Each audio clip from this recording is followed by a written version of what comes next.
الفيديو ده بقى فيه الحاجات الدلع كله بجد.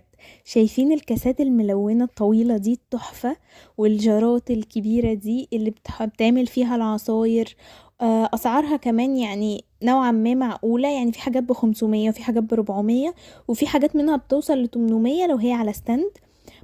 احنا هنا في هوم سنتر، ما تنسوش تعملوا لي لايك للفيديو عشان ناس كتير تقدر تشوفه، ومنشنه كمان لاصحابكم. هنا في معالق وشوك فرداني زي ما انتوا شايفين كده، ولكن سعرها مرتفع شوية. هي ماتيريال عالية بس هي سعرها مرتفع، لكن انا عجبني الطقم ده جدا ب650 جنيه. وفي منه اشكال كتير جدا، والماتيريال بتاعته تحفة جدا عامل زي بتاع الفنادق.